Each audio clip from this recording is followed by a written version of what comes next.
Welcome back to Nightfall Notions, where we unravel the quietly terrifying and absurdly mundane ways history could kill you.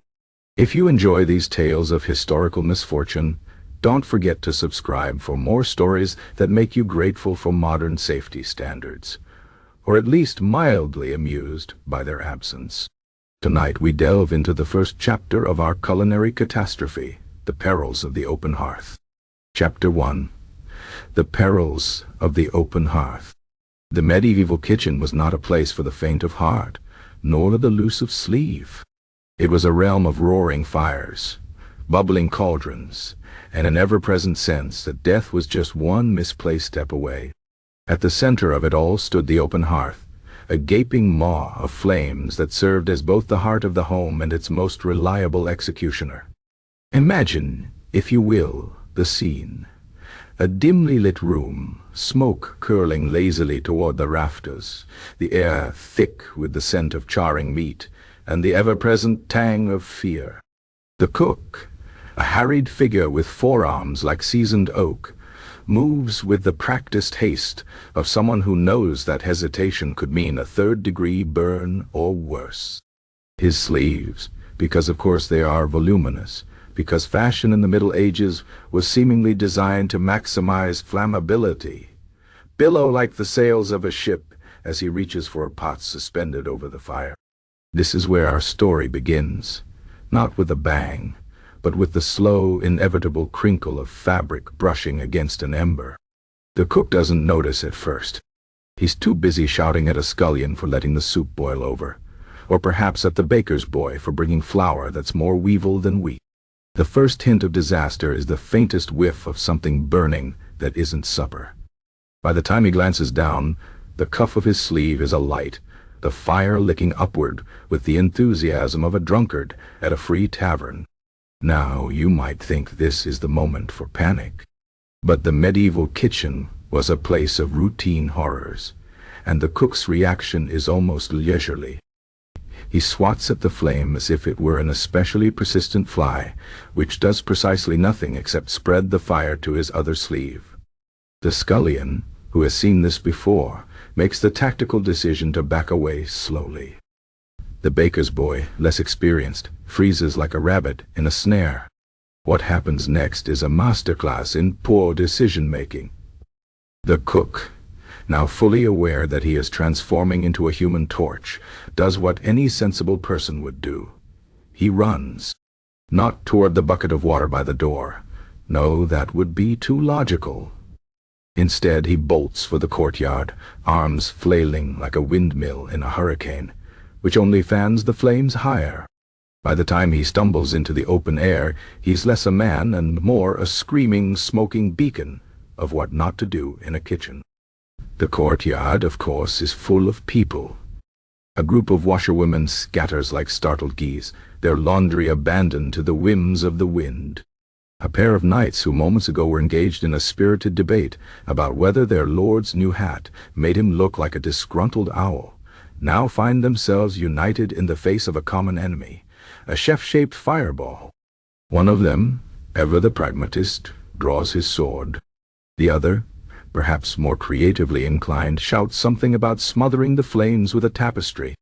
Meanwhile, the cook, bless his singed soul, has the presence of mind to remember that rolling on the ground might help. He does so with the grace of an overturned tortoise, which at least has the effect of reducing him from a towering inferno to a moderately sized bonfire.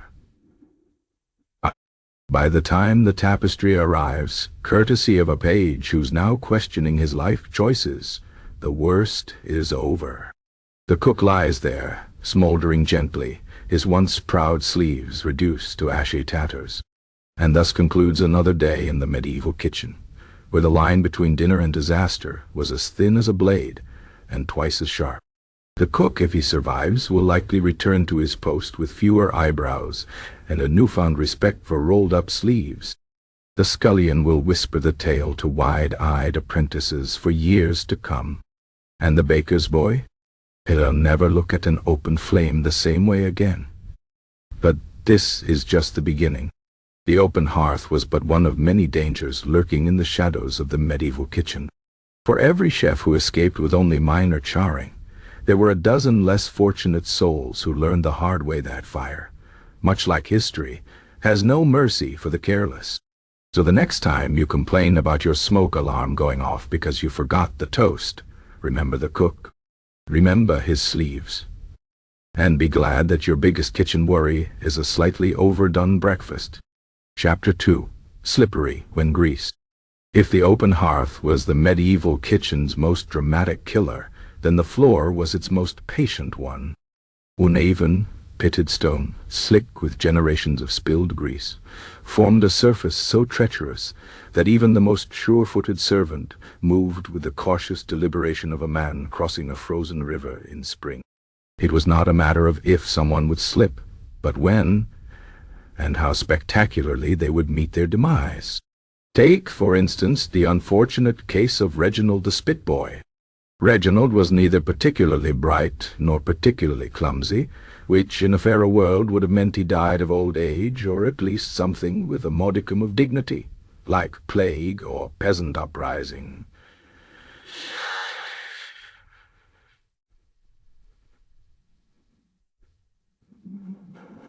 But the medieval kitchen did not deal in fairness. It dealt in grease. On this particular day, the kitchen was in its usual state of barely controlled chaos.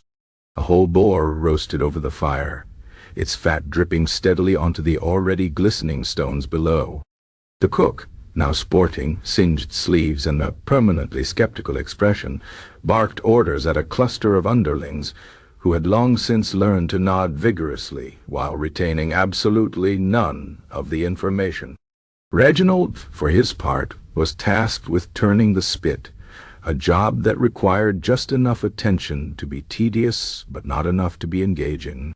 His mind, therefore, was elsewhere, likely on the tavern wench who had smiled at him once, or possibly on the profound mystery of why the bread always had more grit than grain. It was this lack of focus that doomed him. A particularly generous glob of boar fat chose that moment to surrender to gravity, landing with a quiet splat directly in Reginald's path. He noticed it just as his foot made contact, which was, of course, far too late. His legs shot out from under him with the grace of a newborn deer on ice, and for one glorious, weightless moment, he was airborne. Then physics took over. Reginald hit the ground back first, which might have been survivable had the floor been clean. But this was no ordinary fall. This was a grease-assisted slide, a frictionless voyage across the kitchen's most treacherous terrain. He careened past the bread oven, narrowly missing a tray of freshly baked loaves. He skimmed by the butcher's block, where a cleaver still embedded in a haunch of mutton wobbled ominously. He shot beneath a table laden with pewter goblets which toppled in his wake like dominoes. The kitchen staff, well versed in the art of ignoring minor disasters until they became major ones, initially paid little attention. The cook, busy berating a scullion for slicing carrots too thick, didn't even glance up until Reginald's flailing limbs caught the edge of a cauldron of simmering broth. The cauldron, in a move that could only be described as deeply personal, tipped directly onto him. Now boiling water alone would have been bad enough. But this was no ordinary broth. This was a hearty, gelatinous stock, thick with bones and herbs, crucially, another generous layer of fat. The liquid scalded Reginald instantly, while the fat ensured he remained firmly glued to the floor, like a fly in a spider's web. His screams brought the kitchen to a standstill. The staff's reaction was a study in medieval problem-solving. The cook sighed as if this were merely an inconvenient delay in supper, rather than a man being slowly poached alive. The scullion made a half-hearted attempt to mop up the broth with a rag, which did nothing except spread the grease further. The baker's boy, who had developed a morbid fascination with kitchen accidents since the whole flaming sleeve incident, peered at Reginald with the detached curiosity of a natural philosopher observing a particularly odd beetle. It was the butcher who finally took action, though not out of any sense of altruism. He simply needed to get to his cleaver. With the efficiency of a man who dealt daily in dismemberment, he grabbed Reginald by the ankle and dragged him unceremoniously out of the way, leaving a glistening trail of broth and bodily fluids in his wake. Reginald, now blistered and whimpering, was deposited near the door like a sack of particularly unfortunate turnips. The rest of the kitchen staff returned to their duties with the brisk pragmatism of people who knew that dinner wouldn't cook itself. The cook adjusted his sleeves, now cautiously rolled above the elbow, and muttered something about hiring better help. The scullion went back to slicing carrots, though perhaps with slightly more attention to detail, and the baker's boy made a mental note to never ever work in a kitchen once he grew up. As for Reginald, he survived, though not without consequences. His back bore the marks of the stones for the rest of his days, and he developed a permanent twitch at the sight of roast meat. But his greatest legacy was unintentional. The kitchen floor, now enriched with another layer of grease, became even more perilous for the next unfortunate soul to misplace a step. And so the cycle continued, one slippery doom at a time. Because in the medieval kitchen, the floor wasn't just a surface to walk on. It was a test, one that many failed, and none forgot. Chapter 3. Boiling Over. A Cauldron Catastrophe. If there was one thing the medieval kitchen understood intimately, it was the art of turning simple meals into instruments of death. And nothing embodied this principle more perfectly than the humble cauldron. A cast-iron behemoth suspended over the fire, it spent its days simmering with broths thick enough to drown in, and stews dense enough to crack skulls, if dropped from a modest height. It was, in short, a disaster waiting to happen. And on this particular morning, disaster was in a hurry. The day began like any other, which was to say, badly. The cook, still nursing a grudge against sleeves and open flames in equal measure, was in no mood for incompetence. The scullion, who had somehow retained his position despite a proven inability to distinguish salt from sugar, was sweating profusely into the soup. And the butcher was sharpening his knives with the serene focus of a man who knew that if anyone complained about the toughness of the meat, he could always blame it on the deceased animal's poor life choice. Into this cheerful scene wandered Agnes, the newest kitchen maid. Agnes was not stupid, but she was optimistic, a trait as out of place in a medieval kitchen as a fresh linen napkin. She had been assigned the unenviable task of stirring the Lord's favorite stew, a murky concoction involving unidentified meat, suspiciously soft vegetables, and enough pepper to mask the taste of impending doom. The cauldron in question was nearly as tall as Agnes herself, and its contents bubbled with the malevolent energy of a swamp that had just been insulted. Now, a sensible person would have approached this task with caution. Agnes, however, had been told to fill it to the brim, and she took these instructions with the same literal fervor as a pilgrim hearing the voice of God. Ignoring the ominous way the broth sloshed against the rim, she added another ladleful. Then another. Then, because surely a brim could hold just a bit more, another. The cauldron, being an inanimate object, did not protest. It merely seethed quietly, its surface trembling with the effort of containing what was now essentially a boiling mudslide. Agnes, blissfully unaware, turned to fetch more ingredients. This was her first mistake. Her second mistake was not noticing the exact moment the stew began its slow, inevitable crawl over the edge. By the time the first glutinous glob landed on the hearth with a sound like a wet slap, it was already too late. The spill created a domino effect. The sudden shift in weight made the cauldron sway, which dislodged more stew, which made it sway further until the entire iron monster was rocking back and forth like a ship in a storm. The kitchen staff, battle-hardened veterans of culinary chaos, sensed danger before they saw it. The butcher paused mid-chop. The scullion froze, his salt-sugar confusion momentarily forgotten. Even the cook, usually immune to panic, felt the unmistakable prickle of dread. Then the cauldron tipped. What happened next unfolded with the horrific clarity of a morality play. The first wave of stew hit Agnes square in the back, scalding through her thin woolen dress as if it were parchment. She shrieked, which was a perfectly reasonable response to being suddenly parboiled, but the sound was cut short as the next surge knocked her off her feet. She landed face first in the spreading pool of broth, which was now deep enough to drown in if one were particularly unlucky, or, in Agnes' case, particularly prone to filling cauldrons beyond all reason. The rest of the kitchen staff sprang into action, if by action one meant a series of increasingly ineffective gestures. The scullion made a valiant attempt to grab Agnes' ankle, only to slip in the grease and land beside her.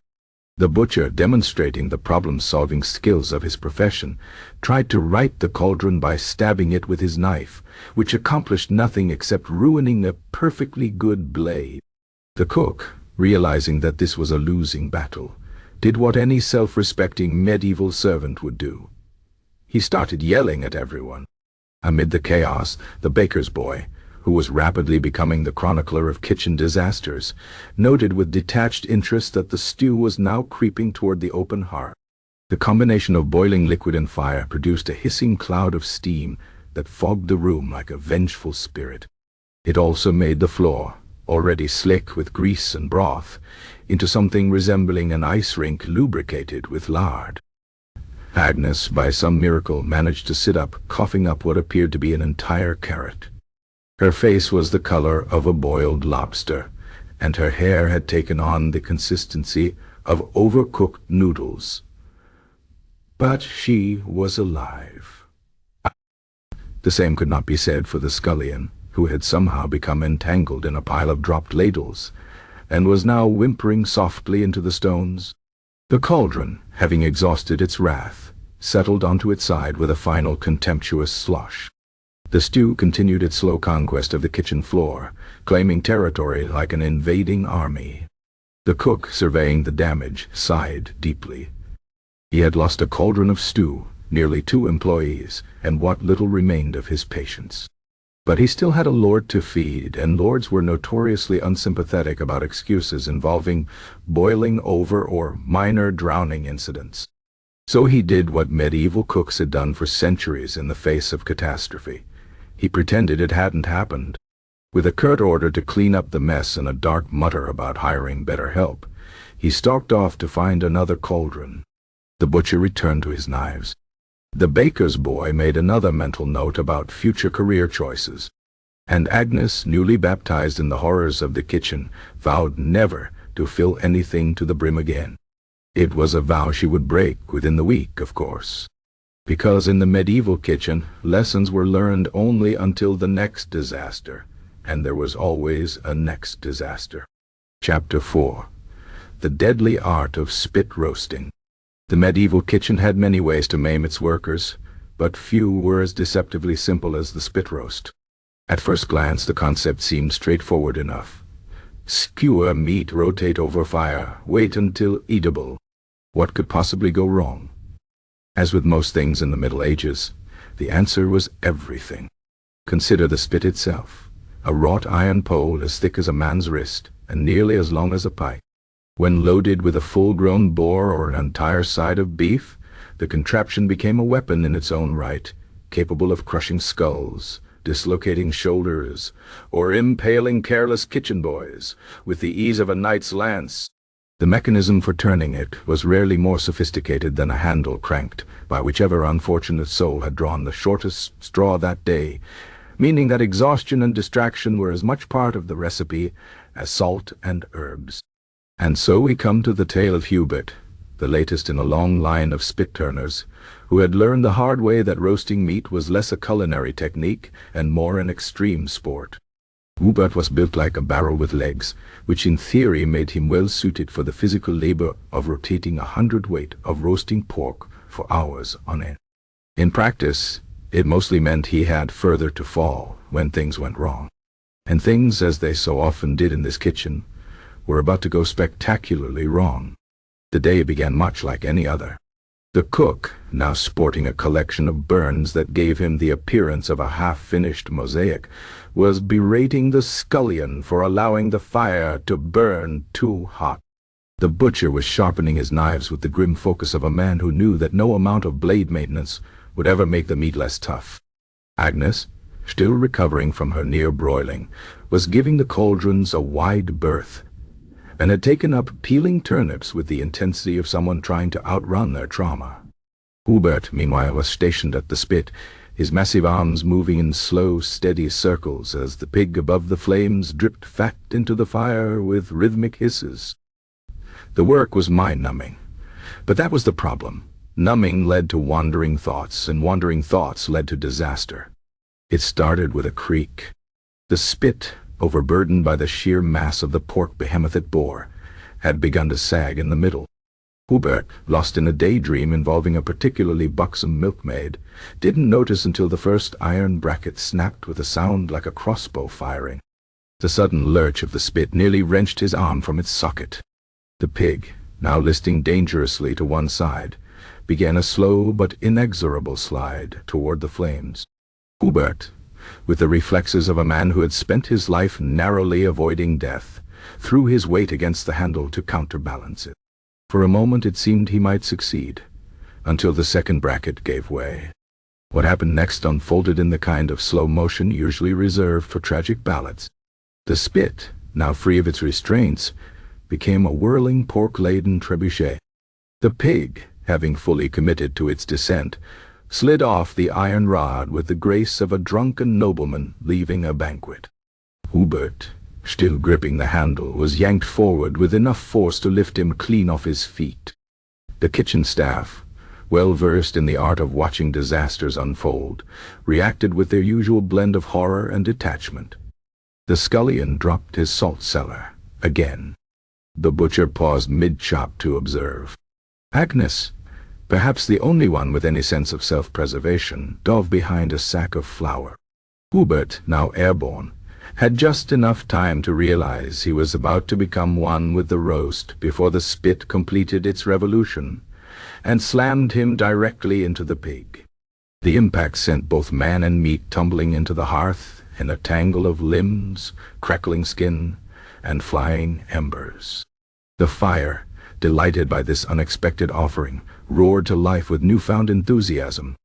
Flames licked up Hubert's tunic as he flailed, his shouts muffled by the fact that his face was currently buried in a half-cooked pork belly.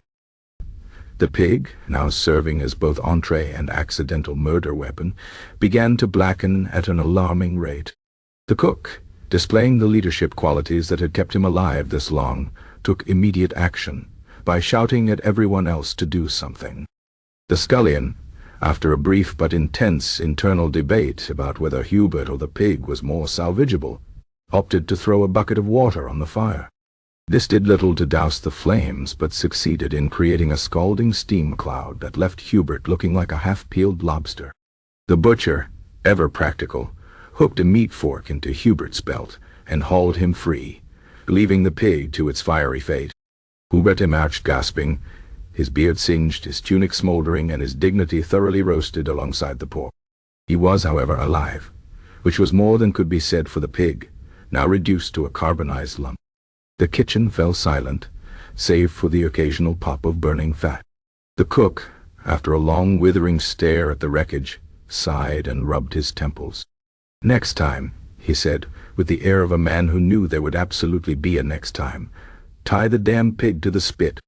Hubert, still picking bits of crackling from his hair, nodded weakly. The scullion made a note, never to volunteer for spit duty. The baker's boy, who had watched the entire ordeal with the fascination of a naturalist observing a new species, decided then and there that baking was a much safer profession. And so the kitchen returned to its usual rhythm, albeit with slightly less pork and significantly more caution around the spit. Hubert would recover, though he would forever after smell faintly of bacon. The pig, at least, had served its purpose, both as a meal and as a warning, because in the medieval kitchen, every dish came with a side of peril, and the only certainty was that tomorrow would bring a new way to die. Chapter 5. Knives Out, a Cutting Hazard. The medieval kitchen was a symphony of blades. Cleavers hacked through bone with the dull thud of a headsman's axe. Paring knives flicked through vegetables with deceptive delicacy.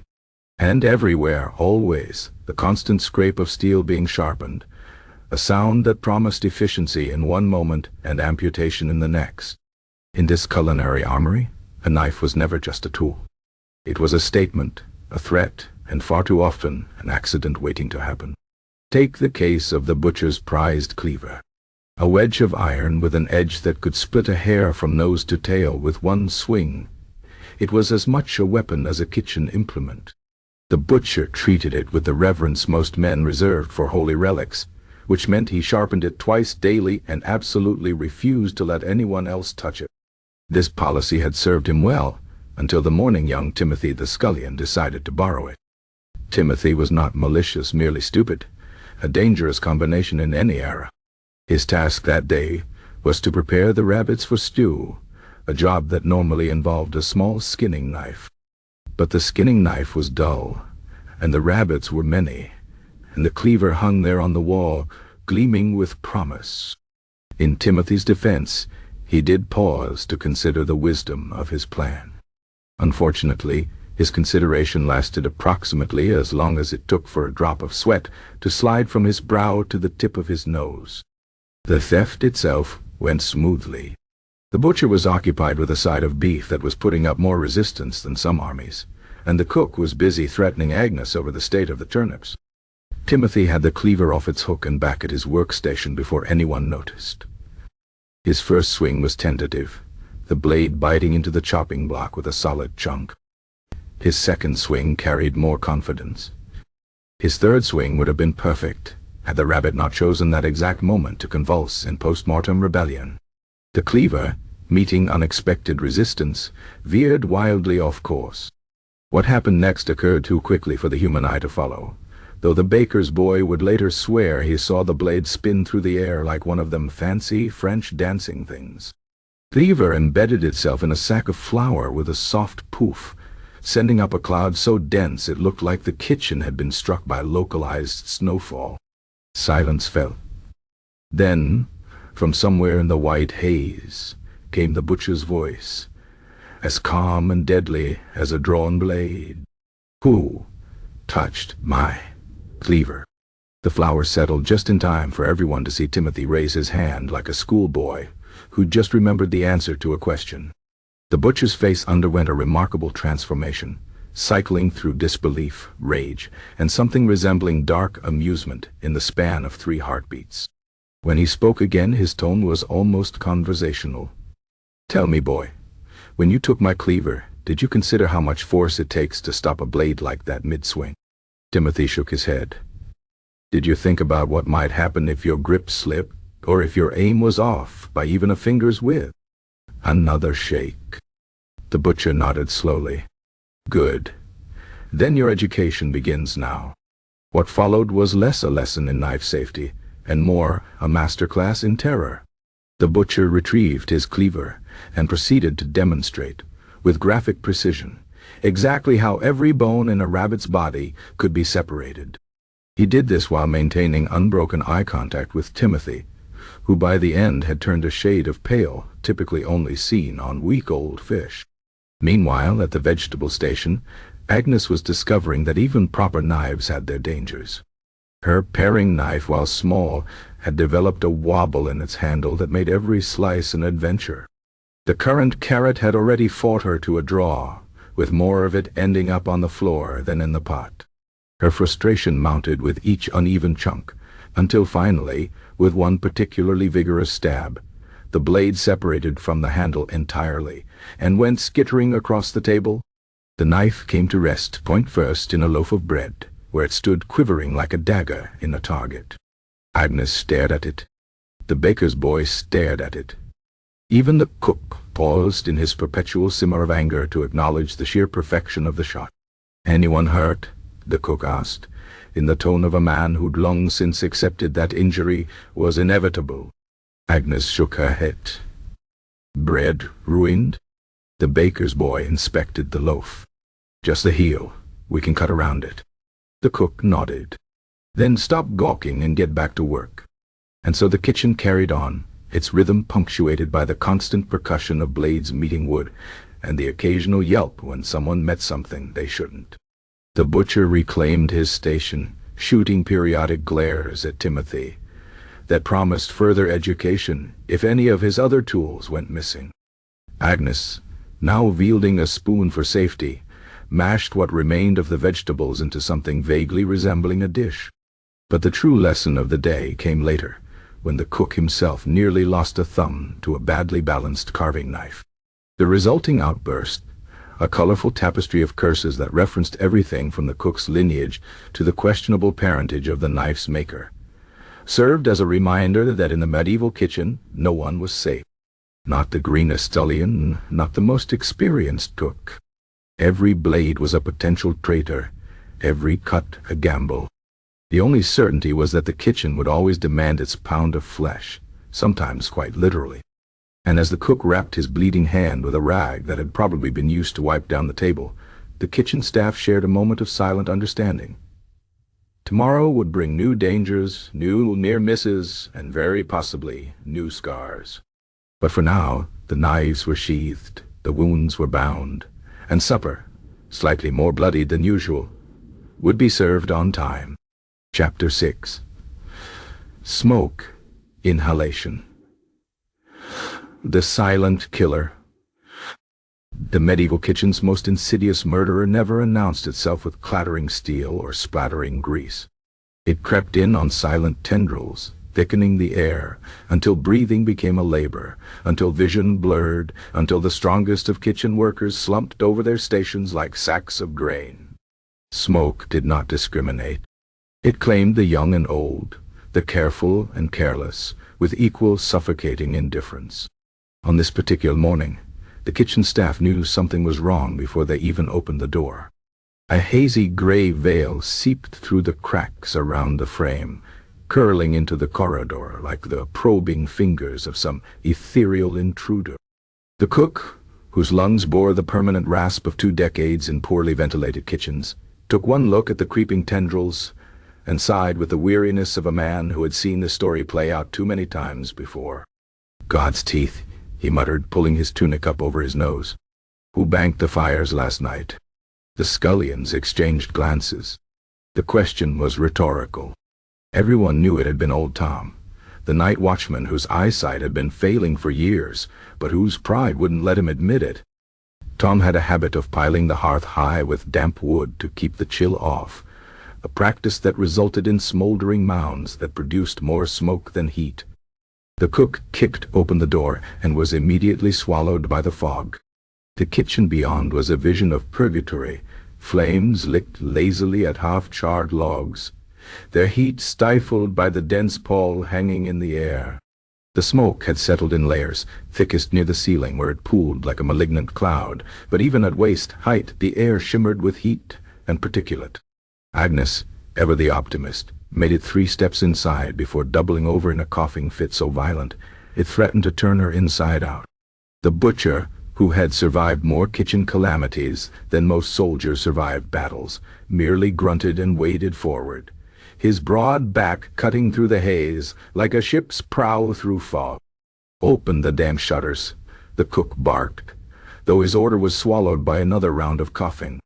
Timothy, perhaps eager to redeem himself after the Cleaver incident, vaulted over a bench to reach the windows. The shutters groaned in protest as he wrestled them open, their hinges stiff with years of accumulated grease and soot. A feeble draught trickled in, doing little to disperse the smoke, but at least providing a new direction for it to swirl. Meanwhile, in the corner by the bread oven, the baker's boy was discovering the particular cruelty of Smoke's whims. The oven's chimney, clogged with the accumulated soot of a month's baking, had decided this morning to exhale its contents back into the kitchen rather than up into the open air. The boy, whose station placed him directly in the path of this reversal, was currently experiencing what could only be described as a personal thundercloud. His eyes streamed tears that cut clean tracks through the grime on his face, and his attempts to wave the smoke away only succeeded in making it dance around him with mocking persistence. "Someone check on Tom," the butcher growled, hefting a bucket of water toward the hearth. The cook, who had been considering the same thing, nodded and made his way toward the alcove where the night watchman was supposed to be sleeping. What he found was less a man and more a vaguely human-shaped lump beneath a blanket, motionless except for the occasional rattling breath. Tom's face was the color of old parchment, his lips tinged blue at the edges, and when the cook shook him, the only response was a weak groan. The kitchen's reaction to this discovery was telling in its lack of panic. The butcher sighed and began clearing space near the door. Agnes dug through the herb stores for something that might clear the old man's lungs. Even the baker's boy paused in his coughing to shake his head with the weary acceptance of someone who had seen this play out before. Tom would live. He always did, but the episode served as a grim reminder of Smoke's patient malice. Unlike blades or boiling pots, it didn't announce its danger with clatter or steam. It simply waited, thickening the air until consciousness slipped away as easily as smoke through an open window. By mid-morning, the worst of the haze had cleared, though a persistent acrid tang would linger in the air for days. The staff worked with cloths tied over their faces, giving them the appearance of a band of particularly grimy outlaws. The bread came out slightly gray that day. The stew carried a faint woody aftertaste, and every third bite of meat seemed to contain an unexpected crunch of soot. But the true cost was tallied in the rasping coughs that would follow the staff for weeks, in the way old Tom's hands shook slightly more than they had before, in the permanent squint the baker's boy developed from days of smoke-irritated eyes. These were the quiet casualties of the medieval kitchen, the incremental toll exacted by an enemy that couldn't be cleaved or boiled away. As the cook surveyed his domain that evening, watching the sunset light filter through the lingering haze, he made it a mental note to have the chimney swept. It was a note he'd made a dozen times before and would likely make a dozen times again. Because in the medieval kitchen some dangers were too constant to avoid, too familiar to fear, and too insidious to escape. The smoke would always return, and the kitchen would always breathe it in. Chapter 7. The Curse of the Cursed Cookware. The medieval kitchen was filled with silent killers, but none were quite as patient as the cookware.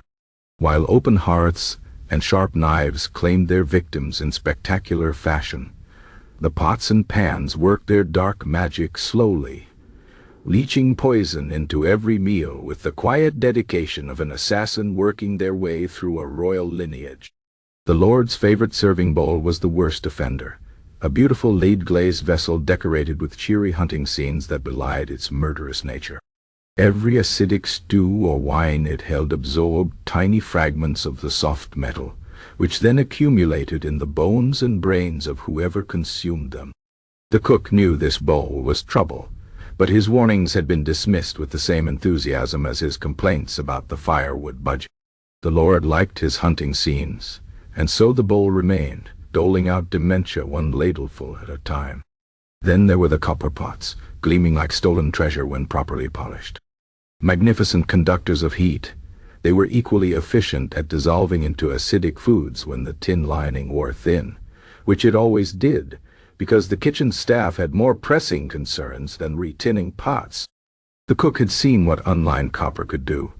The violent stomach cramps, the metallic taste that lingered for days, the peculiar blue-green tint to the victim's vomit.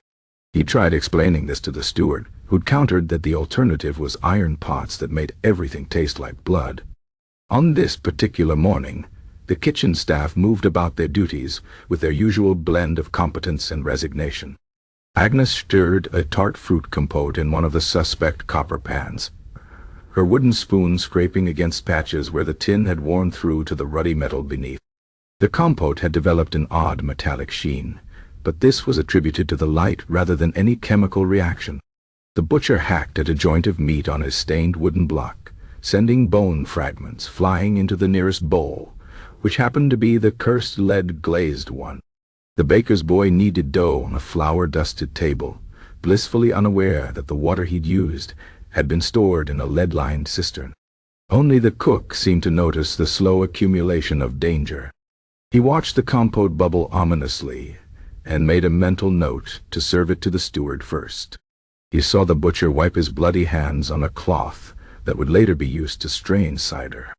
He noticed the way Hubert's hands shook as he peeled vegetables, a tremor that hadn't been there last season. The kitchen's poisoning was gradual enough to escape immediate notice. The Lord's headaches were blamed on his excessive drinking. The steward's joint pain was attributed to damp weather.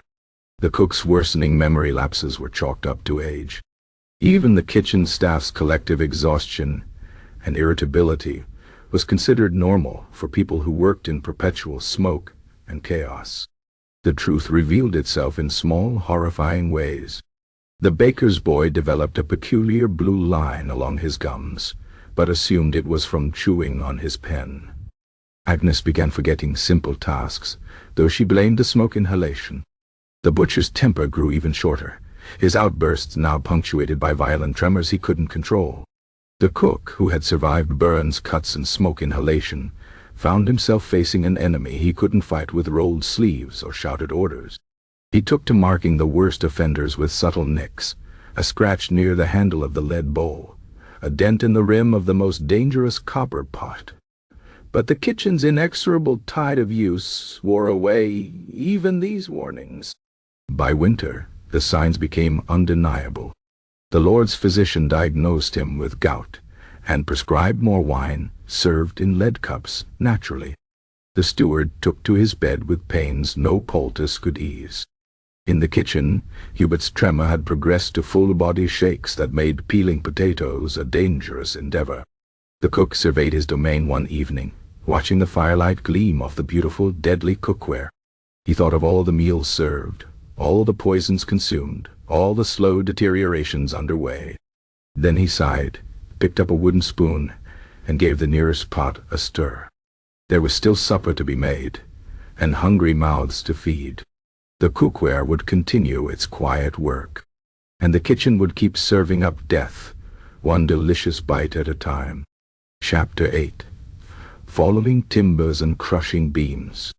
The medieval kitchen was not so much a building as a collection of structural compromises held together by wishful thinking and the occasional nail. The ceiling beams, bowed under decades of smoke and grease accumulation, groaned like old men after a feast. The storage loft, overburdened with sacks of grain and casks of salted meat, developed an ominous list that grew more pronounced with each passing week. The entire structure existed in a perpetual state of almost collapse, maintained through a combination of selective blindness and the medieval equivalent of crossed fingers. On the morning of the Great Collapse, the kitchen staff went about their routines with the usual mix of competence and resignation. The cook, whose chronic cough had developed an alarming rattle since the last smoke incident, directed the scullions with his customary blend of threats and exasperation. Agnes, now sporting a permanent squint from years of working in dim, smoke-filled rooms, sorted through onions in the shadow of the sagging storage loft. The butcher sharpened his knives beneath a particularly stressed-looking beam that had developed a crack shaped disturbingly like a lightning bolt. Only the baker's boy, now grown into a baker's man but still called boy out of tradition, seemed to notice the increasing peril overhead. He'd taken to entering the kitchen with his shoulders hunched, as if expecting the ceiling to kiss the crown of his head at any moment. His warnings about the state of the beams were met with the same enthusiasm as his complaints about the flour weevils. Vague acknowledgments followed by absolutely no action. The catastrophe began, as most kitchen disasters did, with something small. A rat, grown bold from years of easy pickings, gnawed through the last intact portion of a load-bearing joist. The sound of its chewing was lost beneath the general din of kitchen activity, though later several staff members would claim they'd heard something ominous in hindsight. The first sign of trouble came when Hubert, now more tremor than man, bumped against a support post while carrying an armload of firewood. The post shifted with a dry crunch, sending a shower of wood dust onto the butcher's workstation. The butcher responded with his usual grace, which is to say he threatened Hubert with various sharp implements and suggested he might taste better than the current meat selection. No one noticed the subtle rearrangement of stress points in the ceiling. No one saw the way the cracked beam settled another fraction of an inch lower. And certainly no one paid attention to the slow but inevitable slide of a particularly heavy cask of salt pork in the loft above Agnes's workstation. The collapse itself happened with the inevitability of sunrise. First came a creak so profound it silenced even the cook's perpetual grumbling. Then a snap like a giant's knuckle cracking. Then, with a roar that shook the very stones of the hearth, the kitchen gave up its long struggle against gravity. The storage loft came down first, its contents becoming deadly projectiles. Sacks of flour exploded in great white clouds, giving the scene an eerie, ghostly quality as 40-pound casks of lard rolled through the haze like boulders down a mountain. The beams followed, their long-delayed descent finally complete, crashing across worktables and crushing pots with gleeful abandon. Agnes had just enough time to look up before being buried beneath an avalanche of onions and roofing thatch. The baker's boy dove for what he mistakenly thought was safety, only to find himself pinned beneath a length of timber that had once held up the spice shelf, now seasoning him with a generous dusting of cinnamon and crushed rosemary. The cook, through either luck or cynical foresight, found himself standing in the one unscathed corner of the kitchen. He surveyed the wreckage with an expression that blended resignation with mild irritation. His first coherent thought was that supper would be late. His second was that at least the collapse had finally dealt with that leaking roof problem. From beneath the debris came a chorus of groans, coughs, and inventive curses. The butcher emerged first, his bald head coated in flour, giving him the appearance of a particularly angry ghost.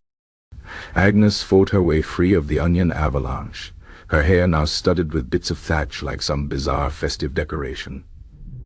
The baker's boy spat out a mouthful of rosemary and began what would become a lifelong habit of checking ceilings before entering buildings.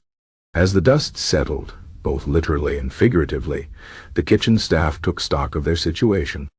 The good news, remarkably, no one had been killed. The bad news, nearly every pot was crushed, half their supplies were ruined, and the hearth now looked like a Stonehenge constructed by drunks. The cook, ever practical, began sorting through the wreckage.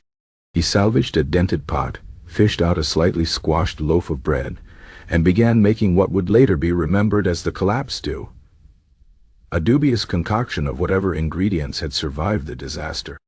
As he worked, the remaining kitchen staff watched with the dawning realization that they would be expected to keep cooking in what was essentially a pile of kindling.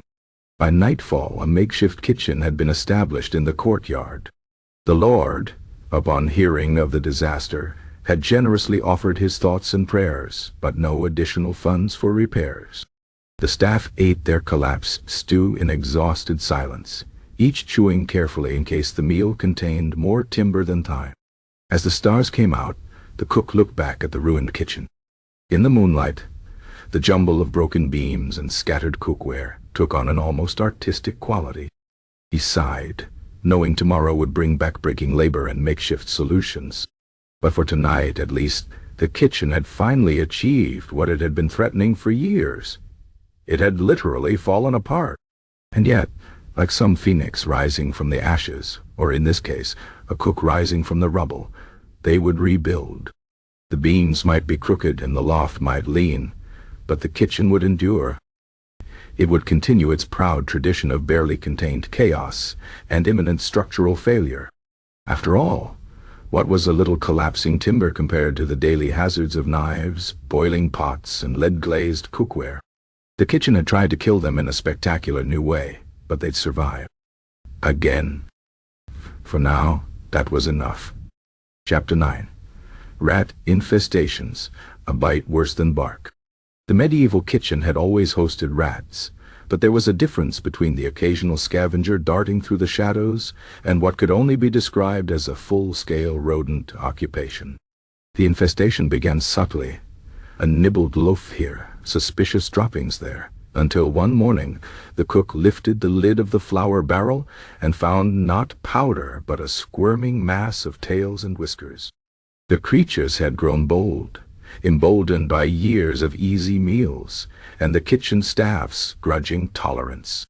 They perched on beams like gargoyles, watching the cooks with beady-eyed insolence. They nested in sacks of grain, turning them into rodent apartments. Some had even developed a taste for spice, gnawing through expensive peppercorns and saffron with the refined palate of miniature gourmands. The breaking point came when the butcher found bite marks in a side of bacon that had, until recently, been considered too large and intimidating for any rat to challenge. The cook, already nursing a grudge against mankind, now extended that grudge to rodentkind. Was declared. The first strategy was conventional. The kitchen cat, a scarred veteran of 100 alley brawls, was deployed.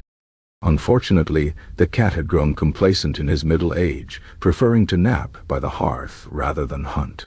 When finally roused, he took one look at the sheer number of rats, gave a contemptuous flick of his tail, and went back to sleep. Next came traps, ingenious little contraptions of wood and wire that promised quick kills. The rats, however, proved alarmingly intelligent. They stole the bait without triggering the mechanisms. They dismantled the traps out of spite. One particularly audacious rodent was seen dragging an entire trap away, presumably to study it in the safety of its nest. Frustration mounted. The cook, never a patient man, turned to poison. He acquired a suspicious powder from an itinerant peddler who assured him it would clear out anything with fur and a pulse. The powder was mixed with lard and left in strategic locations. The rats, displaying their usual defiance, ignored it completely. The kitchen dog, displaying his usual lack of discernment, ate 3 helpings and spent the next 2 days howling at hallucinations. The situation grew dire. The rats had begun appearing in daylight, scurrying across work tables with impunity. Agnes found one swimming in a pot of soup, doing an admirable backstroke. The baker's boy woke from a nap to discover a rat had built a nest in his apron pocket. Even the butcher, normally unflappable, yelped when a particularly plump specimen fell from the rafters onto his shoulder like some grotesque furry epaulet. Desperation bred innovation. The cook, inspired by either genius or madness, devised a new plan. If the rats couldn't be poisoned conventionally, they would be poisoned spectacularly.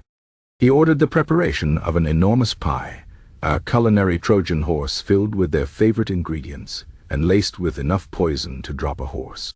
The pie was left prominently displayed on the central table, its golden crust practically glowing with temptation. The rats, predictably, didn't touch it. What they did touch, however, was the Lord's prized hunting terrier, who slipped into the kitchen during the commotion and devoured the entire pie in 3 bites. The resulting chaos, the terrier's panicked sprint through the great hall, the Lord's screams as his beloved dog attempted to climb the tapestries, the physician's frantic efforts to induce vomiting, distracted everyone long enough for the rats to ransack the pantry unimpeded. By the time order was restored, the terrier survived, though it refused to enter the kitchen ever again. The rats had won. They had claimed the kitchen as their domain, and the staff had no choice but to accept their new furry overlords. A sort of uneasy truce was established. The rats would limit their nibbling to less essential supplies. The kitchen staff would pretend not to see them. But the cook wasn't finished. As he lay awake that night, listening to the scritch-scratch of tiny feet in the walls, a new plan formed. It was risky. It was reckless. It might just work. The next morning, he gathered the staff and announced they would be adopting a new strategy. They would do nothing. No traps. No poison. No futile attempts at extermination. Instead, they would wait. The rats, deprived of an adversary, grew complacent. Their numbers swelled. Their boldness returned. And then, when the infestation reached its peak, the cook made his move. He left the kitchen door open. Not to the yard, that would have been too obvious, but to the kennels where the Lord's pack of hunting hounds had been kept hungry for 2 days. The resulting massacre was swift, thorough, and impossible to ignore. The hounds, unleashed upon the rodent metropolis, cleared the kitchen in under an hour. The few surviving rats fled into the fields, presumably to spread word of the atrocity to neighboring rat civilizations. When the dust settled and the last terrified squeak faded, The kitchen was finally blessedly rat-free. The floor was a mess of paw prints and scattered flour. The hounds, now heroes, lounged by the hearth looking immensely pleased with themselves. The cook surveyed his domain with quiet satisfaction. Of course, the victory came with consequences. The hounds, having tasted the thrill of the hunt, now regarded the kitchen as their personal buffet. The scullions had to defend their lunches like besieged soldiers. The butcher's carefully prepared meats vanished the moment his back was turned. But these were small prices to pay. The rats were gone. The kitchen was theirs again. And if the occasional sausage still went missing, well, that was just the cost of doing business in the medieval world. For now, at least, the bite was gone from their bark. Chapter 10. The Butcher's Bloody Mistake.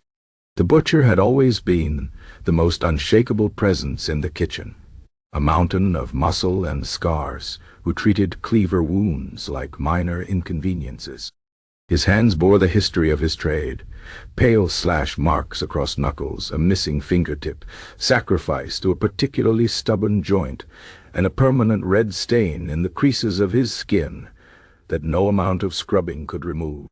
He worked with the steady rhythm of a man who knew blades better than he knew his own children, which made his final accident all the more grimly ironic. The morning began like any other. The kitchen staff moved through their routines with the weary familiarity of soldiers in a never-ending campaign. The cook bellowed orders through a cloud of steam, his voice made even raspier by years of smoke inhalation. Agnes, now sporting a streak of white in her hair from the rat-poisoning fiasco, chopped vegetables with the dull resignation of someone who had long since accepted that her life would involve far more onions than romance. The baker's boy, now a baker's man in all but name, kneaded dough while keeping one eye on the rafters, still haunted by memories of falling timber. The butcher took up his usual position at the great oak block, its surface cratered from thousands of impacts and stained a deep brown from generations of blood. Today's challenge was a freshly slaughtered boar, its massive haunches requiring careful butchery. The work was straightforward for a man of his skill, though the boar's size meant the cleaver would see heavy use. The first sign of trouble came not from the blade, but from the butcher himself. His hands, usually as steady as stone, trembled slightly as he lifted the cleaver. The tremor was barely noticeable, just enough to make the hanging lantern's reflection wobble along the steel edge. But for a man who lived by precision, it might as well have been an earthquake. He paused, flexed his fingers, and dismissed it as fatigue. The previous night had been long, the castle's feast requiring enough meat to feed an army. The cleaver came down with its usual authority, shearing through flesh and bone like parchment. Again and again it fell, the steady chunk filling the kitchen with a rhythmic percussion. The butcher worked quickly, separating hams from flanks, ribs from loins, his movements as automatic as breathing. Then came the fateful stroke. Perhaps it was the tremor. Perhaps it was a glance toward the commotion as Hubert knocked over a barrel of salt. Perhaps it was simply the universe deciding that after decades of near misses, the butcher's luck had finally expired. Whatever the cause, the cleaver's arc went slightly awry. Instead of biting into meat, it glanced off the curved surface of a hip bone and continued downward in a trajectory that intersected perfectly with the butcher's own left thumb. The blade met no resistance.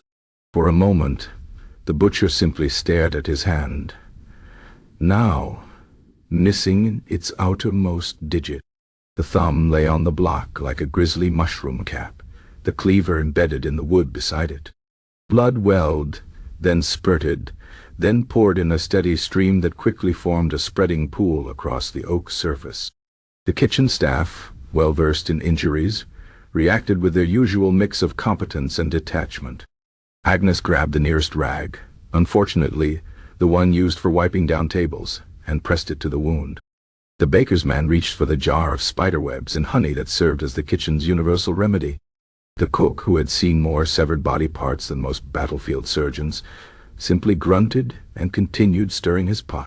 What followed was a textbook example of medieval medicine at its finest. The stump was cauterized with a hot poker, the same one used for testing bread doneness. The wound was packed with herbs of questionable provenance. A poultice of moldy bread, rumored to have special healing properties, was applied with a linen bandage that had last been seen mopping up spilled broth. The butcher, through sheer force of will, remained conscious throughout, though his face took on the color of curdled milk. The real trouble began days later. At first it was just redness around the wound. Then came the swelling, the skin stretching tight and shiny like an overstuffed sausage casing. Then the heat, the butcher's hand becoming feverish to the touch. By the time the streaks of angry red began creeping up his arm, even the cook knew this was beyond their usual remedies. The physician was summoned.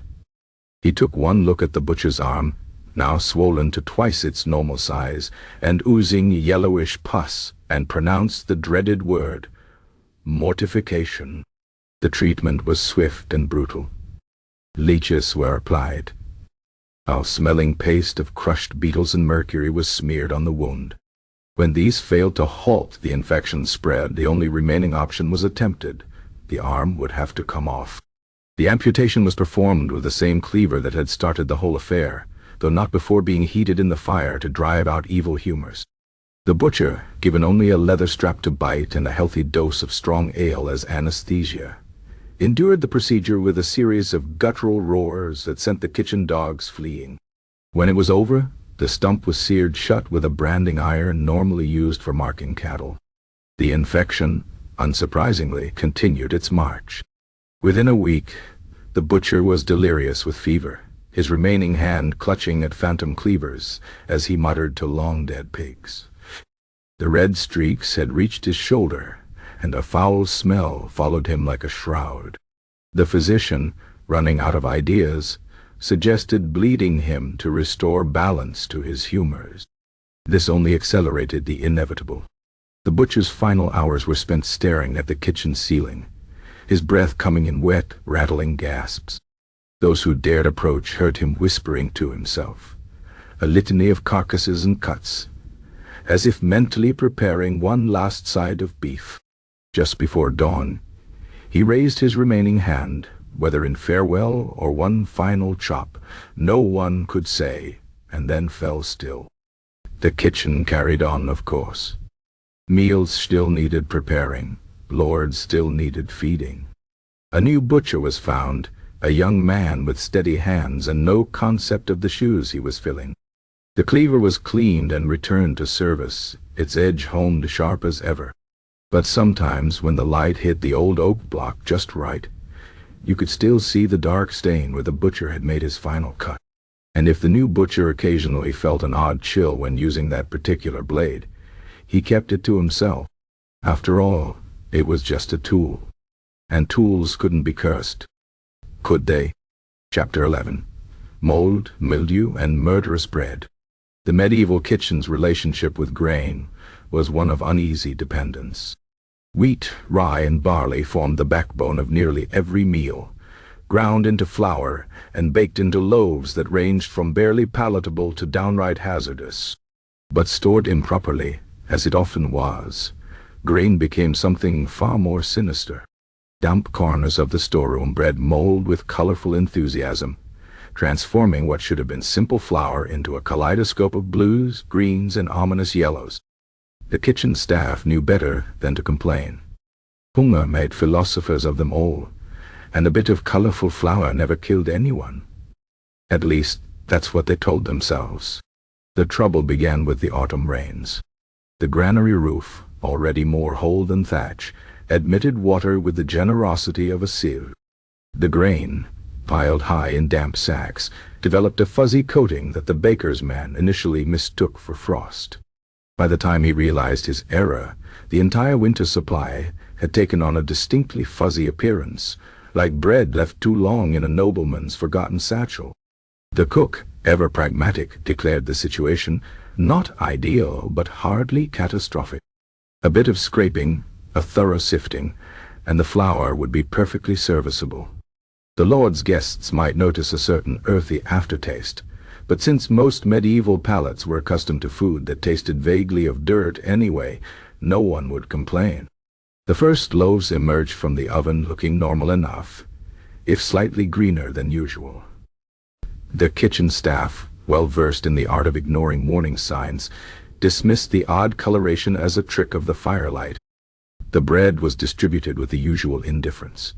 Thick slices to the Lord's table, slightly thinner slices to his retainers, and whatever crumbling remnants remained to the servants. The first symptoms appeared within hours. The scullions were the earliest victims, having snacked freely on crusts throughout the day. Young Timothy, who had survived cleaver-induced terror and rat infestations only to meet his doom via baked goods, was the first to complain of stomach pains. By nightfall he was curled in a ball by the hearth, sweating and muttering about visions of giant walking loaves. The stable boys reported similar afflictions, their usual ravenous appetites replaced by a vasia dot. Even the dogs, ever eager for scraps, turned their noses up at the leftover bread, a sign so ominous it should have been carved into stone as a warning for future generations. The cook, confronted with the growing number of afflicted, did what any sensible medieval person would do. He blamed bad humors and prescribed strong ale. The Lord's physician, summoned when several retainers began frothing at the mouth, took one look at the remaining loaves and uttered a word that sent the kitchen staff into a panic. Ergot. The mold, it seemed, was no ordinary fungus. It was the dreaded ergot, a purveyor of hallucinations, convulsions, and, in sufficient quantities, a slow, agonizing death. The physician, torn between professional curiosity and self-preservation, ordered all remaining bread burned and recommended bleeding the worst cases to restore balance to their humors. This treatment, while spectacularly ineffective, at least provided a distraction from the stomach cramps. The kitchen became a makeshift infirmary. The baker's man, racked with guilt, moved from pallet to pallet, offering sips of water and mumbled apologies. Agnes, miraculously unaffected, likely due to her habit of nibbling only the least moldy crusts, took charge of the less dire cases, dosing them with herbal teas that did nothing but make their urine smell interesting.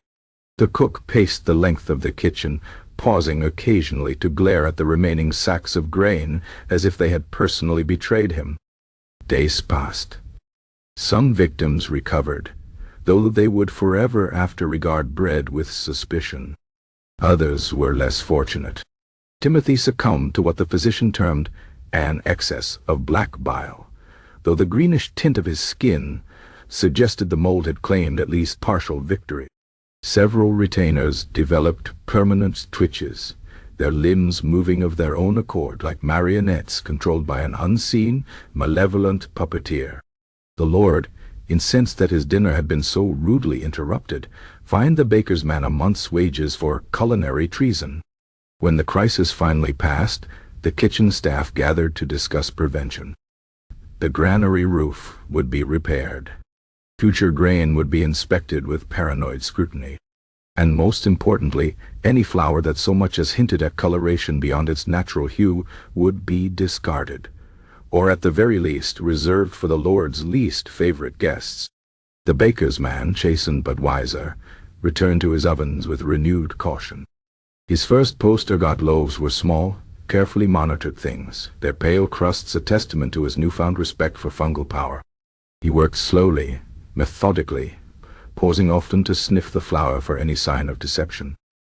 The kitchen, ever a place of hidden dangers, had added another lethal possibility to its repertoire. The bread that sustained life could just as easily end it, one hallucinogenic bite at a time.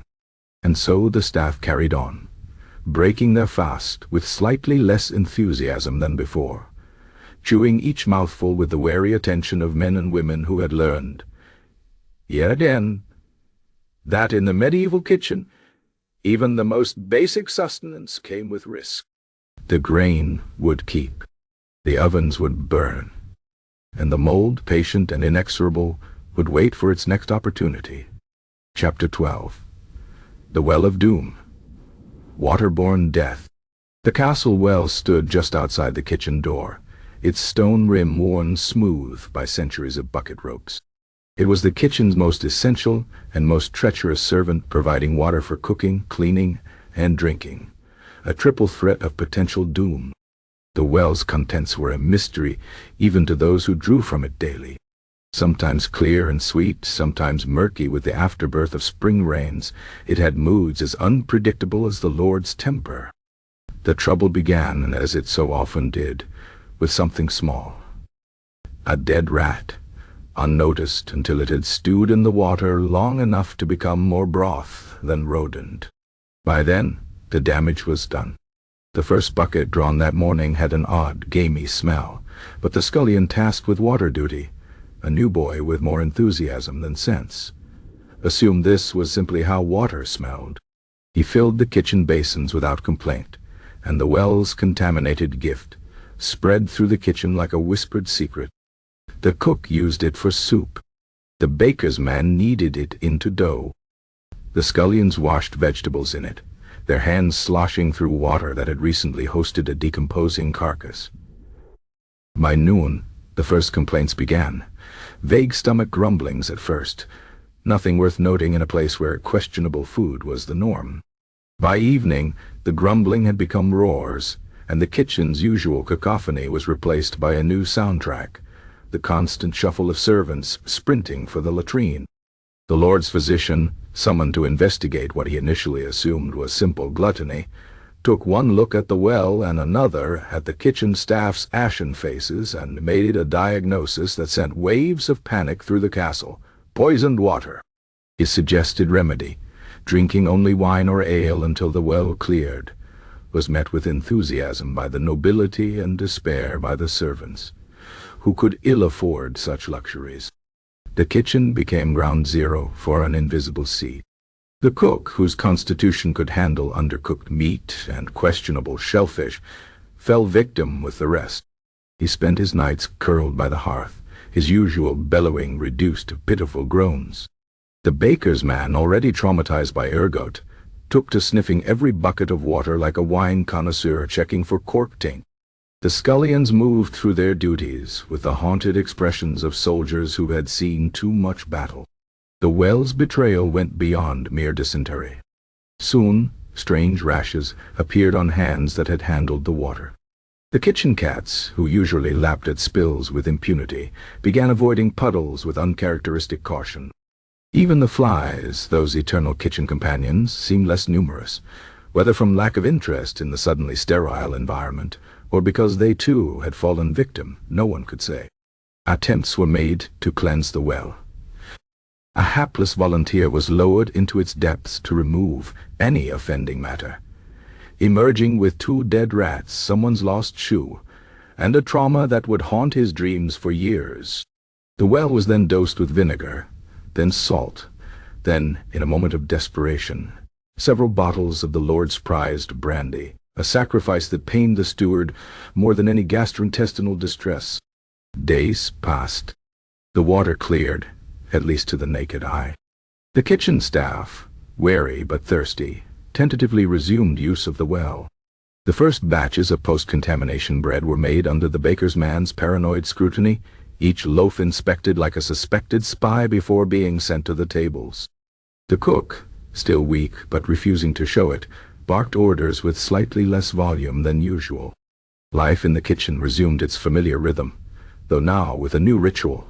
Every morning, before drawing the first bucket, a scullion would lower a lantern into the well's depths, peering into the gloom for any sign of floating misfortune. The cats were watched for their reaction to spilled water, their indifference now taken as approval rather than their usual disdain. The well had been declared safe, but trust, once broken, was harder to repair than a cracked cauldron.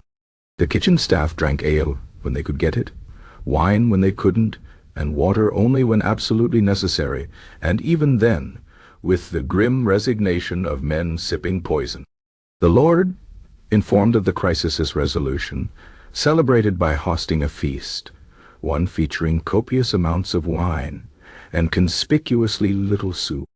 The kitchen staff, still recovering, prepared the meal with shaking hands and frequent breaks, their laughter tinged with the hollow awareness that their most basic necessity had nearly been their undoing.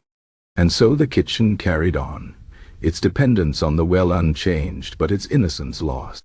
Water, that most essential of elements, had revealed its darker nature. The staff would never again take a clear bucket for granted, never again drink without at least a moment's hesitation. The well stood silent, its depths hiding whatever new surprises might be waiting. The kitchen, ever resilient, would adapt. But from that day forward, every cup raised to parched lips came with an unspoken question. What else might be lurking in the water? Chapter 13. Exploding Cheese. A Gouda gone bad. The castle's cheese stores were normally a place of quiet refuge, a cool, dim cellar where wheels of aged dairy sat in peaceful repose, developing the complex flavors that noble palates demanded. The kitchen staff treated these rounds with reverence, knowing the Lord's fondness for a well-aged cheddar could mean the difference between a good season and a bad one. Until the day the cheese fought back. The offending wheel had been a gift from a visiting Dutch merchant, a massive, wax-sealed round of something called Gouda, which the cook had promptly relegated to the back of the cellar to age alongside the local varieties. There it sat, forgotten but far from dormant, as the warm summer months worked their alchemy on its contents. The wax seal, imperfect from the start, developed an almost invisible crack, just enough to allow gases to build within, while giving no outward sign of the fermentation frenzy happening inside. The explosion occurred just after midday, when the cellar's usual tranquility was shattered by a sound like a cross between a thunderclap and a cow's death rattle. The kitchen staff, well versed in disaster, paused only briefly before rushing toward the noise, their instincts honed by years of kitchen calamities. What they found in the cellar defied comprehension. The Gouda had achieved what no cheese in living memory had accomplished. It had declared war. The wheel had split apart with such force that shards of rind embedded themselves in the wooden shelves like shrapnel. A viscous, foul-smelling cream coated every surface in a 10-foot radius, clinging to walls and ceiling with the tenacity of a scorned lover. The merchant's proud wax seal hung from a rafter like some bizarre battle standard. The cook, surveying the damage with a mixture of horror and professional curiosity, prodded a chunk of shrapnel with his boot. "Did anyone?" he asked slowly. No cheese could do that. The question hung in the air, unanswered. The kitchen staff, still processing the fact that they had nearly been killed by dairy, exchanged uneasy glances. The baker's man, who had been standing closest to the cellar door when the blast occurred, wiped a glob of foul-smelling curd from his face with the expression of a man questioning all his life choices. Investigation revealed the scope of the disaster. At least a dozen other wheels had been caught in the blast radius, their carefully cultivated rinds now pockmarked with cheese shrapnel. A shelf of preserves had been knocked over, their jars shattered against the stone floor in a sticky, syrupy mass. The entire cellar smelled like a latrine that had been left in the sun. Cleanup was a nightmare. The congealing cheese resisted all attempts at removal, sticking to brooms and smearing across floors with malicious persistence. The scullions, tasked with scrubbing the walls, quickly developed a permanent squint from the fumes. The baker's man, still picking rind fragments from his hair, declared that he would never eat cheese again, a vow that lasted until supper, when hunger overcame principle. The cook, ever pragmatic, saw opportunity in the disaster. He salvaged what untainted cheese he could find and served it that very evening, declaring it battle-hardened Gouda to the Lord's amusement. The remaining wheels were inspected with newfound paranoia, each one tapped and sniffed like suspicious packages. In the weeks that followed, the kitchen staff developed a healthy respect for the volatile nature of fermented dairy. The cellar door, previously left carelessly ajar, was now secured with an iron latch. Cheese deliveries were met with skeptical scrutiny, their seals inspected for weakness. The cook instituted a new rule: No cheese wheel would be aged longer than absolutely necessary, lest it develop ambitions of its own. The Gouda's legacy lived on in unexpected ways. The Lord, delighted by the story, demanded regular exploding cheese demonstrations for his guests, a request the cook fulfilled by staging controlled bursts with lesser wheels and a carefully placed hammer. The baker's man took to wearing a leather apron whenever entering the cellar, his once carefree attitude toward dairy replaced by the caution of a battlefield surgeon. And the cellar itself, though scrubbed clean of visible remains, would forever carry the faint, unmistakable scent of a cheese that had died as it lived, with explosive enthusiasm. The kitchen had survived fire, poison, and collapsing timbers. Now it could add one more danger to its long list: dairy with a temper. And so the staff carried on, wiser but no less wary, knowing that in the medieval kitchen, even the most innocuous ingredients could turn against them without warning. The cheeses sat in their racks, silently aging. Chapter 14. The Treachery of the Turnspit Dog. The castle kitchen boasted many marvels: cauldrons large enough to bathe in, knives sharp enough to shave with, and one particularly cantankerous turnspit mechanism that required constant attention. The massive iron wheel, positioned near the roaring hearth, turned the roasting spits through an ingenious system of gears and pulleys. But the true engine of this contraption was neither steam nor strength of arm, but rather the small, determined form of the turnspit dog, a low-bodied, short-legged breed whose existence revolved around the endless trudging of the wheel.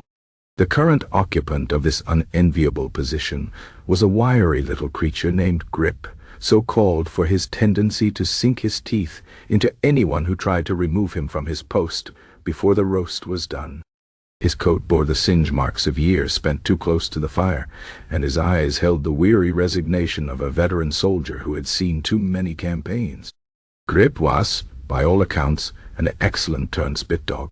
He walked his wheel with the steady pace of a metronome, his claws clicking against the wooden slats in a rhythm that had lulled many a kitchen boy to sleep. He rarely complained, except when the heat became unbearable, at which point he would howl until someone threw a bucket of water in his general direction. But even the most patient of creatures has its limits. The trouble began on the day of the great feast, when the kitchen was preparing no less than 6 whole boars for roasting. Grip, already on his 3rd hour of continuous walking, was showing signs of rebellion. His pace had slowed, his panting had increased, and his usual stoic expression had been replaced by one of simmering canine rage.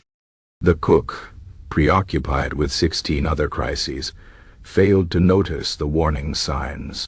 It was the baker's boy, now a keen observer of kitchen disasters, who first sensed impending doom. "I think Grip's getting ideas," he murmured to Agnes as they watched the dog's ears flatten against his skull. Agnes, whose hands were currently occupied with peeling what seemed like an endless mountain of turnips, barely glanced up. "He always looks like that." She was wrong. The moment the baker's boy stepped away to fetch more flour was the moment Grip chose to make his move. With a yelp that sounded suspiciously like a battle cry, the little dog launched himself from the wheel, his short legs propelling him with unexpected speed toward freedom. The sudden lack of counterbalance sent the turnspit mechanism into violent motion. The wheel spun backward, the gears shrieked in protest, and the spit holding the largest boar lurched dangerously toward the fire. Chaos erupted. The kitchen staff, who had weathered exploding cheese and collapsing ceilings, now found themselves facing an entirely new threat: a determined terrier with a grudge and nothing left to lose. Grip tore through the kitchen like a tiny, furry cannonball, upsetting bowls of flour, knocking over stacks of pewter plates, and sending a hapless scullion diving into a barrel of salt to avoid his snapping jaws. Meanwhile, the unattended turnspit had developed a life of its own. The largest boar, now half submerged in the flames, began dripping fat onto the fire with alarming enthusiasm. Flames roared up to lick at the remaining roasts, their crackling laughter adding to the general din. The baker's boy, returning with his flour, took one look at the situation and made the executive decision to save the bread first. The cook, alerted by the sudden smell of overenthusiastic roasting, bellowed for order. His orders went unheeded, partly because no one could hear him over the crash of falling pans, and partly because Grip had chosen that moment to leap onto the pastry table, where he began enthusiastically demolishing a carefully constructed meat pie. It took 3 grown men and a well-aimed sausage to finally corner the rebellious dog. Grip, his muzzle still flecked with pastry, regarded his captors with an expression of pure defiance. The cook, wiping sweat from his brow, surveyed the damage: 2 ruined roasts, a collapsed shelf of spices, and at least 3 kitchen boys who would need new aprons. "You," he said to Grip, "are fired." The words meant nothing to the dog, of course, but the tone was clear enough. Grip spent the next week exiled to the stables, where he sulked among the horses and refused to make eye contact with anyone from the kitchen. In his absence, the turnspit wheel stood silent. Roasts were turned by hand, a task that left the scullions sweaty and resentful.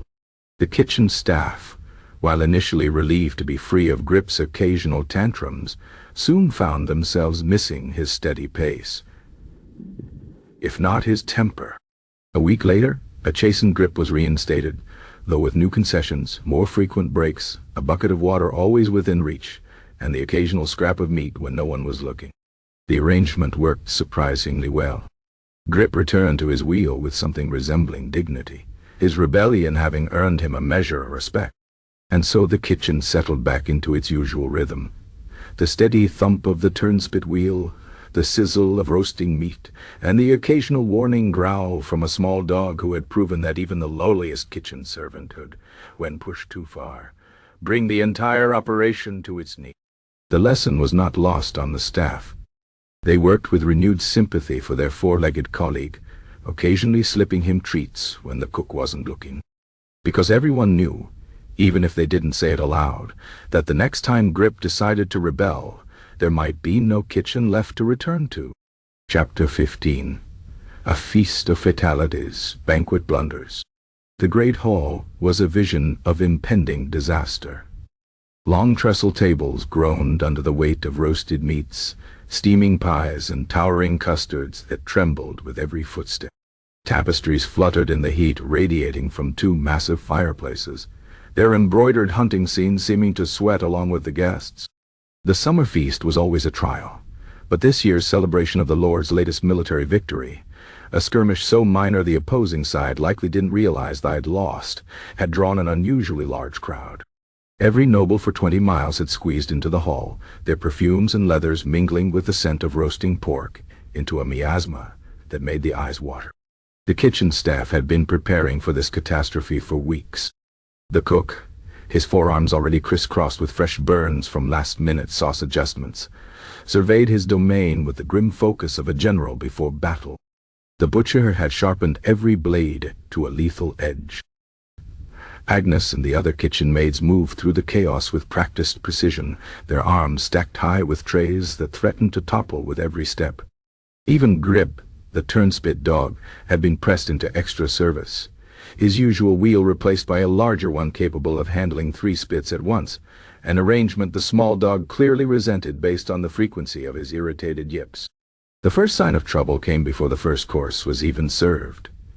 The Lord's steward, in his zeal to impress, had ordered the construction of an elaborate sugar sculpture centerpiece, a recreation of the famous battle being celebrated.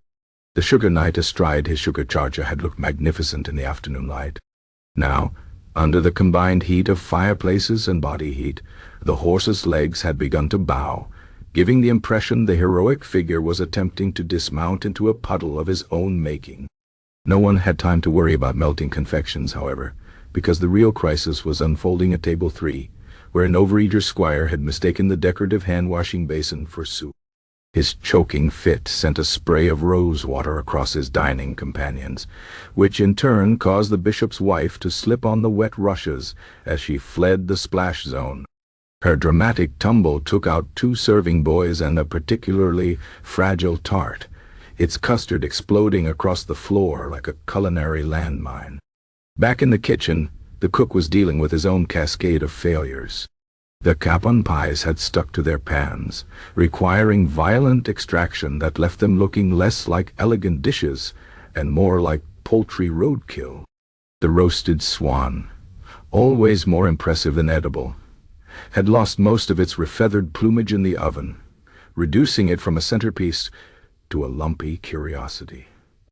And somewhere in the chaos, a wheel of cheese had begun to sweat ominously, its rind developing the same sheen as the noble foreheads in the hall. The serving procession quickly devolved into a culinary obstacle course.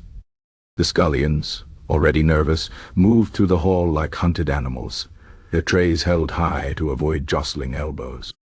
One unfortunate boy, attempting to navigate around a particularly animated telling of the battle, caught his foot on a loose floorboard and launched an entire platter of honeyed figs into the lap of the visiting baron. The figs, sticky with syrup, immediately bonded with the man's fine velvet hose in a way that suggested they might never be fully separated. As the evening progressed, the heat and alcohol conspired to loosen both inhibitions and bowels. The dancing, which had begun with measured, courtly steps, degenerated into a series of increasingly reckless spirals that sent trenchers flying. The Lord's nephew, deep in his cups, attempted to recreate the battle's pivotal moment, using a sausage as his sword and a jellied eel as his foe. A decision that ended with him wearing most of the eel and none of his dignity. The kitchen staff, receiving returning platters filled with more food than had been eaten, exchanged knowing glances.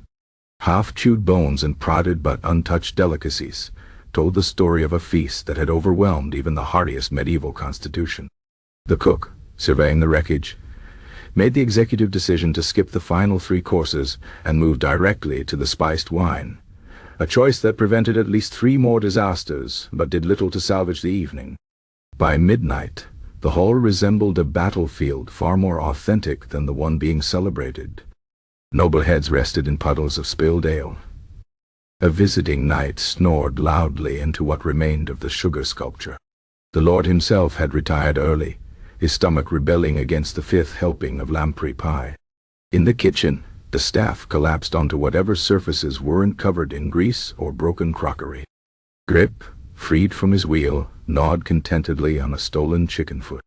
The cook, too exhausted for anger, simply shook his head as a scullion handed him a trencher that had been used as a makeshift vomit receptacle. Another feast survived. Another banquet barely delivered. Another night where the difference between celebration and catastrophe had been measured in inches and ounces.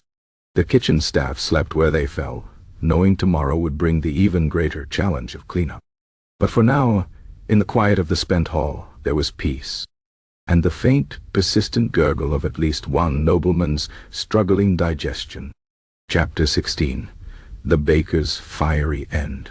The bakery had always been the most flammable corner of the castle kitchens. Years of flour dust coated every surface in a fine white powder that hung in the air with the persistence of a bad reputation. The wooden shelves, the thatch overhead, even the baker's own beer, all bore the telltale dusting of countless loaves kneaded and baked. It was an environment where a single spark could transform breakfast preparation into a conflagration, and yet, somehow, through sheer luck and stubbornness, disaster had been avoided. Until today. The baker, now well into his middle years with forearms like seasoned oak, moved through his morning routine with the weary confidence of a man who had survived every kitchen catastrophe the castle could throw at him. The dough rose in its troughs. The oven reached its usual infernal temperature, and the first batch of loaves slid in with the satisfying scrape of paddle on brick. He hummed as he worked, a tuneless drone that blended with the crackle of the fire into a sort of culinary symphony. The first warning sign came when a gust of wind, through the open door, sent a cloud of flour swirling into the air. The baker coughed and waved a hand, but the dust merely resettled on new surfaces, including the hem of his apron, which by now could have stood upright on its own from the accumulated coatings. He shrugged and reached for the next batch of loaves, oblivious to the danger hanging thick in the air around him. The spark came from an unlikely source, a faulty hinge on the oven door that had been grating against its housing for months. Each time the heavy iron door swung shut, metal met metal with a screech and a tiny shower of sparks. Normally these sparks died harmlessly against the stone floor. Today, one found its way into the flour-dusted air and ignited with a soft whoomp that seemed to suck all the sound from the room for one terrifying instant. Then the world turned orange. The explosion lifted the baker clean off his feet and deposited him in a heap against the far wall, his eyebrows now significantly shorter than they had been moments before. The thatch overhead went up like tinder, sending a rain of burning debris down onto the worktables. Bags of flour burst in rapid succession, each one adding its contents to the growing firestorm in the series of floury detonations that rattled the remaining teeth in the baker's head. In the main kitchen, the cook looked up from his pot at the sound of the first blast. His long experience with disaster lent him a certain calm as he grabbed the nearest bucket, unfortunately filled with broth rather than water, and made for the bake. What he found there would haunt his dreams for years to come. The bakery was no longer a place of flour and dough. It was a vision of hell itself, flames licking up the walls, the very air burning where suspended flour particles ignited in flash after flash. The baker, miraculously alive but decidedly singed, was attempting to beat out the fire in his beard with one hand, while using the other to drag a sack of precious salt toward the blaze. The cook's broth bucket made little difference, though it did add an interesting aroma to the smoke now billowing through the kitchen complex. The scullions, roused from their various tasks, formed a chaotic bucket brigade that succeeded mostly in creating slippery puddles for people to fall into. Agnes, ever practical, began rescuing whatever unbaked dough could be salvaged. Her arms soon piled high with sticky masses that bore more resemblance to wounded soldiers than future bread. By the time the fire burned itself out, more from lack of fuel than any efforts to contain it, the bakery was a blackened shell. The oven alone remained largely intact, its brick construction having weathered the storm, though its door now hung at an angle that suggested it had seen things it couldn't unsee. The baker sat on an overturned bucket, his face streaked with soot and his apron reduced to a few charred strands around his neck.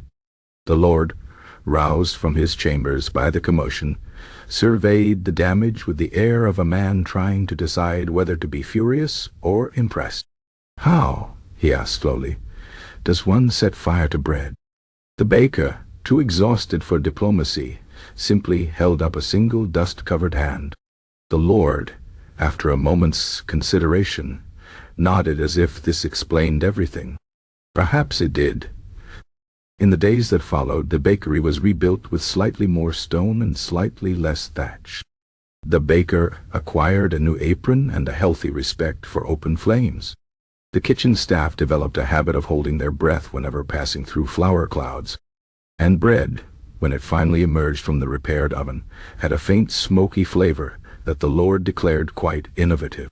The baker, knowing better than to argue, simply nodded and made a mental note to keep a bucket of sand handy. Some lessons were learned the hard way. Some scars never faded. And some breakfasts, it seemed, came with a side of existential terror. Chapter 17. The Icehouse Incident. The castle's icehouse was a gaping stone maw, set deep into the earth, its depths lined with straw-packed blocks of winter's last harvest. In summer months it exhaled an eerie mist that curled around the ankles of anyone foolish enough to approach its entrance. The servants called it the larder's grave, a place where meat might stay preserved, but where careless souls could easily join it in eternal chill. The Icehouse had been dug generations ago, when the castle's original builders had optimistically assumed future stewards would maintain it properly. They had not accounted for human laziness. Over the years, the wooden supports had grown brittle with rot, the earthen walls had slumped inward, and the once orderly stacks of ice now slumped like a drunkard's teeth. Still, it served its purpose. Until the afternoon, young Edwin was sent to fetch a block for the Lord's wine. Edwin was new, fresh-faced, and still foolish enough to believe that hard work might lead to advancement rather than just different varieties of exhaustion. When the cook ordered him to the icy house, he went eagerly, unaware that the more seasoned kitchen boys had drawn straws to avoid the task. The wooden ladder groaned under his weight as he descended into the gloom, his breath puffing white before him. At the bottom, the ice blocks glowed faintly blue in the dim light filtering through the entryway. The collapse began with a sound like a sigh. A trickle of dirt rained down Edwin's neck as he bent to chip at the ice. Then a crack splintered through the darkness, one of the ancient support beams finally giving up its long battle with time. Edwin barely had time to look up before the ceiling came down in a choking rush of earth and splintered wood. Back in the kitchen, the cook noticed Edwin's absence only when the Lord began bellowing for chilled wine. A scullion was sent to investigate, returning pale-faced with news that the icehouse entrance had caved in. The kitchen staff exchanged glances, not panic exactly, but the particular blend of resignation and morbid curiosity that attended most castle disasters. The rescue operation was conducted with the usual medieval efficiency.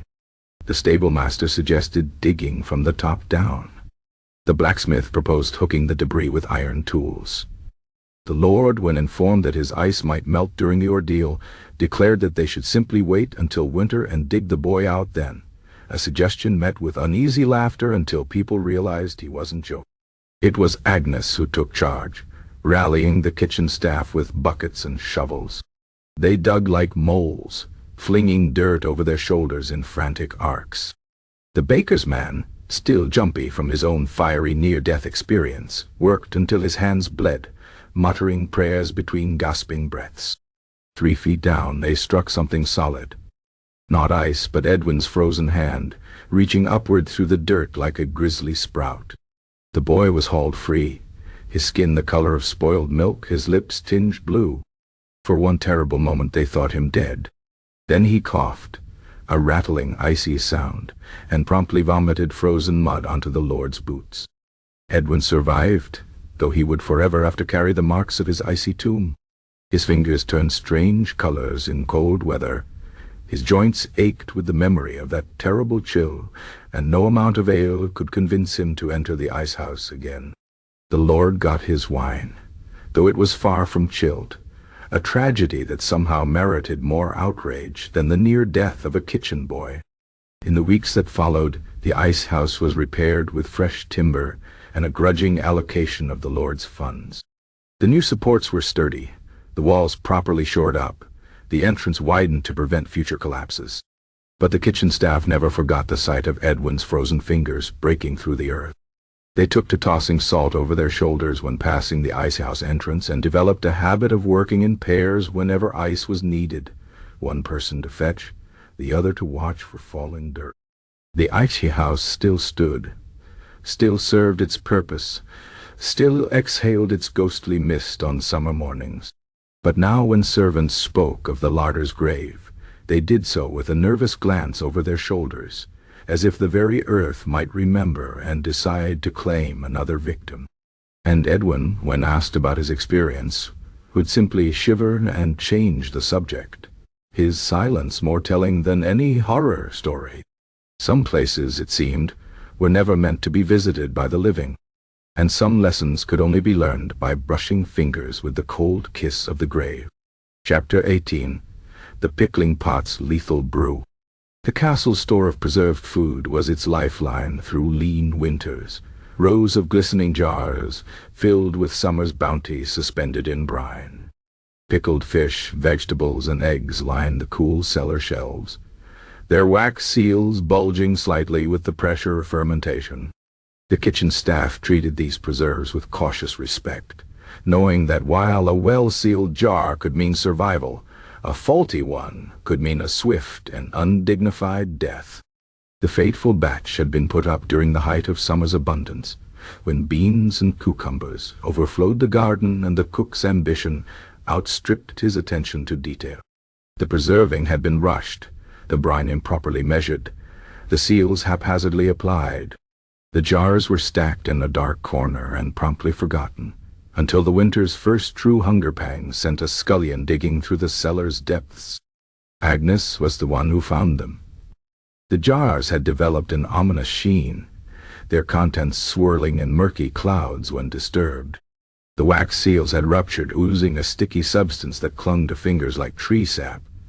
She hesitated, the hair on her arms prickling with unease.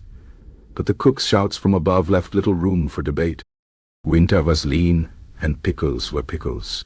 The first jar opened with a sound like a dying sigh. The smell that emerged was not the sharp vinegar tang of proper preserves, but something earthier, muskier, the olfactory equivalent of a damp cellar corner.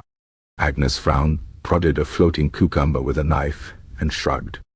Pickling was alchemy after all, and odd smells were part of the process. The kitchen staff noticed nothing amiss when the pickles appeared on the supper trays. The Lord, never one to question his food beyond its temperature, devoured 3 with his usual gusto. The castle physician, ironically, took second helpings. It wasn't until the midnight bells that the first screams echoed through the halls. The Lord's chamberlain was the first casualty, his body contorted in agony on the floor of his chambers. The physician followed soon after, his medical knowledge useless against the toxins ravaging his gut. By dawn, half the castle's residents were groaning in their beds or draped over chamber pots, their bodies rejecting the poison with violent urgency. The kitchen became a battlefield of blame. The cook swore the preserves had been properly sealed. The steward insisted the cellar had been inspected. The surviving nobles demanded someone's head, preferably on a platter, though at this point they'd settle for any form of justice that didn't involve further vomiting. Only Agnes, moving through the chaos with a quiet dread, noticed the odd details, the way the remaining jars seemed to bubble even in the cool cellar, the faint hiss when she cracked one open, the ominous black streaks in the brine that hadn't been there before. She disposed of them quietly, dumping the contents into the midden and smashing the jars against the stones until only glittering shards remained. The official story blamed bad meat. The kitchen staff knew better but kept their silence, their eyes darting to the cellar door whenever preserves were mentioned. The surviving nobles developed a sudden aversion to pickled foods, a preference that would last generations. And in the darkest corner of the cellar, where the broken jar fragments had been swept, a faint shimmer lingered on the stones, a greasy, iridescent sheen that no amount of scrubbing could remove. The scullions took to crossing themselves when passing it, whispering prayers against poison. The pickling pots still lined the shelves, still promised preservation against hunger's bite. But now each seal was inspected twice, each bubbling jar viewed with suspicion. Because everyone knew, even if they didn't say it aloud, that hunger could kill slowly, but a bad preserve could kill you between one bite and the next. And some mistakes, once made, left stains that no amount of time could bleach away. Chapter 19. The Servants' Stairway of Doom. The castle's servant staircases were architectural afterthoughts, narrow, twisting passages hidden behind tapestries and doors, designed to keep the unwashed masses from sullying the sightlines of their betters. The steps were uneven, worn smooth in the centers by generations of scurrying feet, their edges sharp enough to draw blood from an unwary ankle. The walls pressed in like disapproving relatives, leaving barely enough room for a person to pass, let alone one carrying a tray of steaming soup or a jug of wine. The main kitchen stair was the worst of them all, a corkscrew of treachery that connected the bowels of the castle to the great hall above. It had no windows, no railings, and a habit of collecting shadows in its curves, like water in a ditch. The servants knew it by many names: the spine-breaker, the widow-maker, the Lord's convenient deniability. On this particular evening, the stairway was slick with rain tracked in by careless boots. The torches guttered in their sconces, casting erratic shadows that made depth perception a guessing game. Edwin, no seasoned enough to know better, but still too new to refuse, was tasked with carrying an enormous tureen of stew up to the Lord's table. The cook had filled it to the brim, as if trying to compensate for last week's pickle incident through sheer volume. Edwin took the first steps cautiously, his back pressed to the wall, the turene's heat seeping through his gloves. The stew sloshed ominously, sending up tendrils of steam that clouded his vision. Somewhere above, a draught whistled through cracks in the stonework, carrying with it the faint sounds of laughter and lutes, the oblivious merriment of people who would never have to navigate stairs with scalding liquid. Halfway up, disaster struck. Edwin's foot found a patch of something slick. Grease, or perhaps the ghost of some long-dead scullion, spilled broth and slid out from under him. For one terrible moment he hung in perfect balance, the tureen tilting in his hands like a ship in a storm. Then gravity took over. The tureen hit first, exploding against the steps in a volcanic spray of meat and vegetables. Edwin followed, his body bouncing off the stone edges with the practiced efficiency of a tumbler who had rehearsed this routine 1,000 times.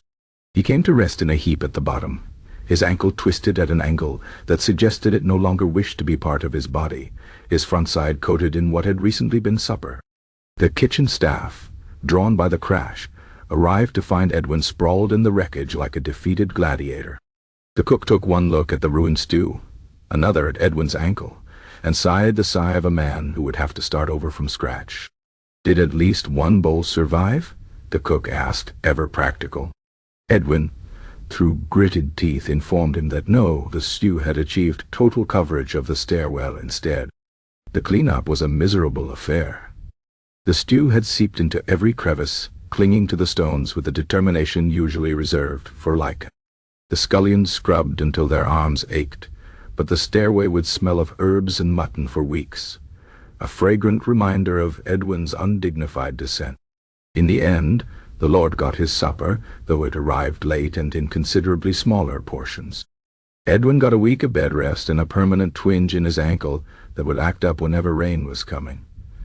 And the stairway? It remained unchanged, its steps just as uneven, its shadows just as deep.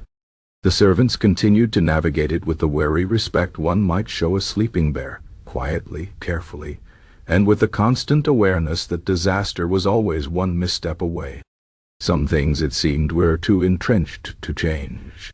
The castle would always have its stairways, and the stairways would always have their victims. The best anyone could hope for was to survive the climb. Chapter 20. A Noble's Revenge. Poisoned plates. The castle kitchens had always been a place of quiet rebellion. The cook oversaw his domain with the weary patience of a man who knew every spice could conceal a weapon, every dish could carry a message. The servants moved through their tasks with downcast eyes and private smiles, their loyalty as thin as the broth served to unwanted guests. And the nobles never suspected how much power truly lay in the hands of those who prepared their meals. It began with a snub. Lord Harcourt, visiting from neighboring lands, had insulted the cook's signature dish, a venison stew that had taken 3 days to prepare. He'd pushed the plate away with a sneer, declaring it fit only for dogs. The cook had said nothing, merely bowed and retreated to his kitchens, but those who knew him saw the dangerous glint in his eye. The kitchen staff exchanged glances. They'd seen that look before.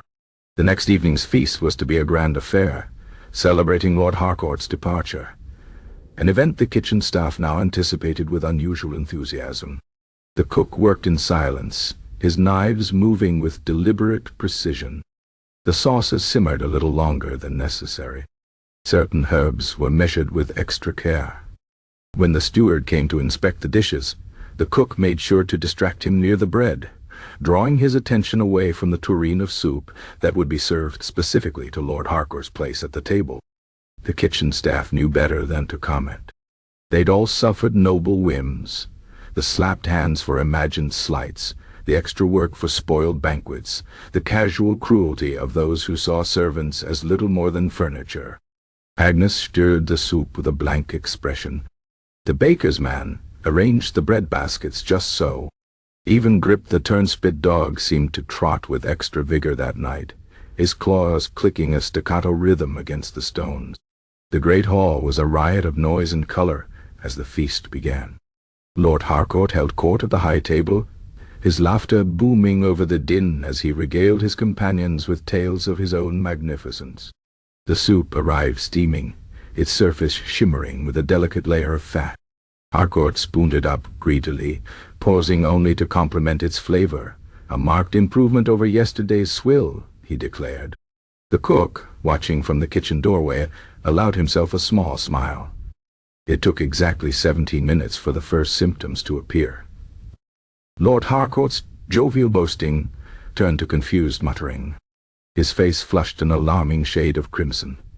Then, with the grace of a felled oak, he toppled face first into his plate, his limbs twitching in a manner that suggested they were no longer under his control. The hall erupted into chaos. The castle physician was summoned, but one glance at Harcourt's bulging eyes and foaming mouth told him all he needed to know. Poison tort. The lord's retainers bellowed for justice, demanding the culprit be drawn and quartered. The castle guards began roughly interrogating servants, but the trail went frustratingly cold. No one had seen anything. No one knew anything. Back in the kitchen, the staff worked with unusual harmony. The cook hummed as he plated the next course. Agnes scrubbed pots with renewed vigor. The baker's man whistled while folding dough. When questioned, they all expressed appropriate shock. Poison. In their kitchen?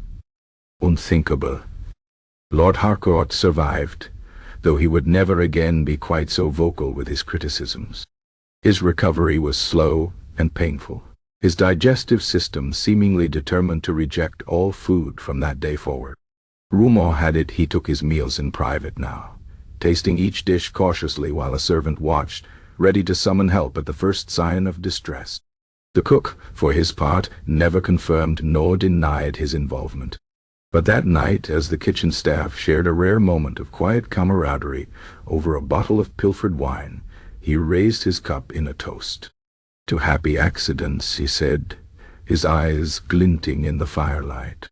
The staff drank deeply, their smiles hidden behind their cups. For the kitchens had always been the heart of the castle, a place of warmth and nourishment, yes, but also of quiet power. And those who underestimated that power did so at their peril.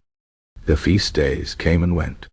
The nobles feasted and quarreled and schemed, never suspecting that the greatest danger might not come from their rival swords, but from their own plates. And the kitchen staff carried on, their secrets safe, their knives sharp, their loyalty forever conditional. After all, every cook knew the most important rule of all. The hand that stirs the pot rules the world.